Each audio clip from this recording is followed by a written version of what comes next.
Assalamualaikum warahmatullahi wabarakatuh. Salam sejahtera bagi kita semua. Halo sobat belajar, berjumpa lagi. Yuk belajar tematik bersama Pak Mahfud. Belajar tematik semakin asik. Sobat belajar, pada kesempatan kali ini nanti kita akan melanjutkan pembelajaran pada kelas 4, tema 5 pahlawanku, subtema pertama perjuangan para pahlawan. Kita masuk ke pembelajaran yang terakhir, yaitu pembelajaran yang ke-6.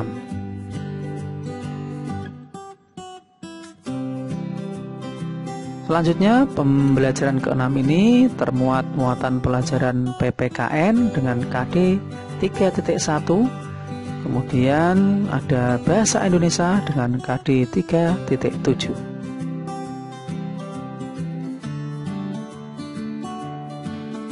Selanjutnya, sobat belajar, tujuan pembelajarannya nanti sobat belajar bisa menyimak sendiri pada layar ya.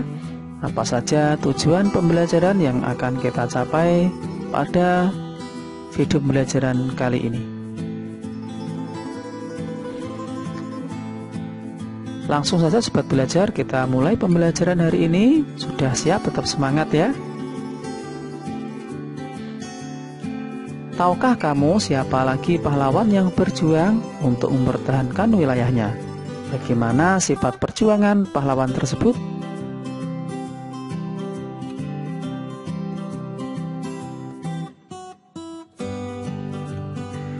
Apakah kamu pernah mendengar tentang Pangeran Diponegoro? Apa saja yang kamu ketahui tentang pahlawan nasional tersebut? Mari kita cari tahu lebih lanjut ya sobat belajar.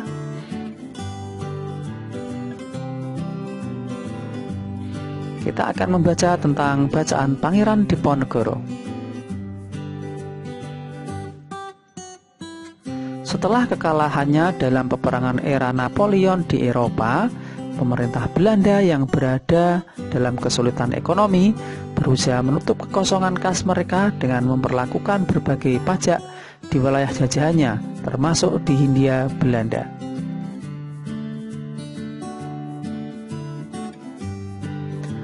Untuk memperkuat kekuasaan dan perekonomiannya, Belanda mulai berusaha menguasai kerajaan-kerajaan lain di Nusantara.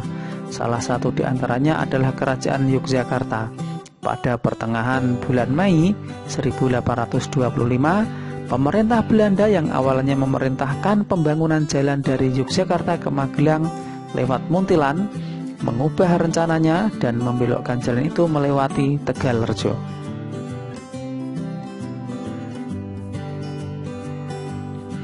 Pangeran Diponegoro adalah putra sulung Hamengkubuwono III, seorang Raja Mataram di Yogyakarta.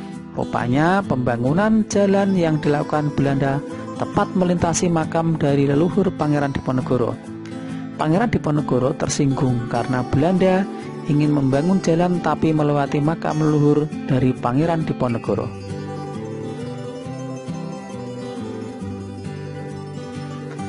Perang Diponegoro terjadi pada tahun 1825 sampai 1830.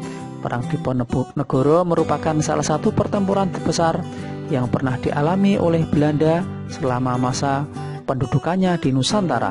Peperangan ini terjadi secara menyeluruh di wilayah Jawa sehingga disebut sebagai Perang Jawa. Ayo berdiskusi ya sobat belajar. Setelah kamu peroleh informasi tersebut, mari buat peta pikiran ya. Nah, yang pertama, nama tokohnya siapa? Kemudian perilaku yang pantas ditiru apa saja tadi? Yang selanjutnya, daerah asalnya dari mana? Kemudian perjuangan apa yang dilakukan?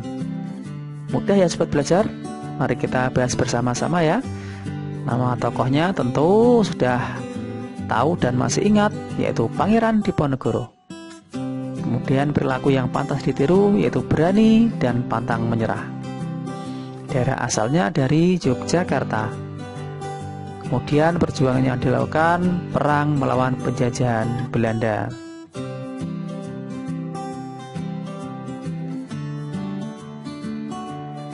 Salah satu upaya yang dilakukan Pangeran Diponegoro dalam perjuangannya adalah menyatukan seluruh rakyat pribumi dalam semangat sak dumuk bathuk sanyari bumi ditoi tekan pati, yang artinya sejari kepala sejengkal tanah dibela sampai mati. Usaha ini berhasil karena Pangeran Diponegoro melakukannya disertai dengan memelopori, mencontohkan, dan memberikan komando yang jelas kepada semua rakyat, khususnya di Pulau Jawa. Nah, sobat belajar, apa yang dapat kamu teladani dari perjuangan Pangeran Diponegoro ya? Nah, tentunya keberanian dan sikap pantang menyerah melawan penjajah. Kemudian, apakah semangat Pangeran Diponegoro menyatukan rakyat yang berbeda-beda dapat diterapkan dalam kehidupan sehari-hari? Berikan contohnya.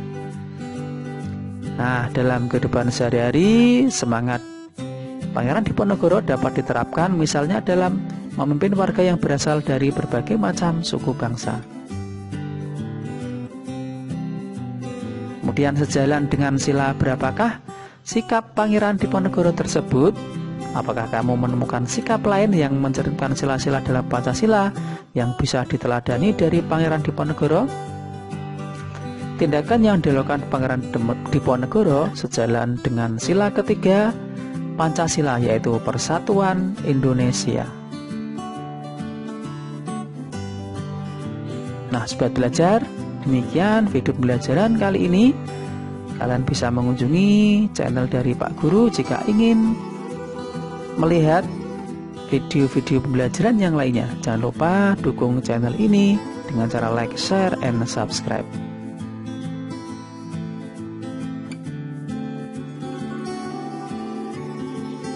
Demikian sobat belajar, mudah-mudahan video pembelajaran hari ini bermanfaat. Tetap semangat dan terus belajar ya. Terima kasih. Saya akhiri. Wassalamualaikum warahmatullahi wabarakatuh.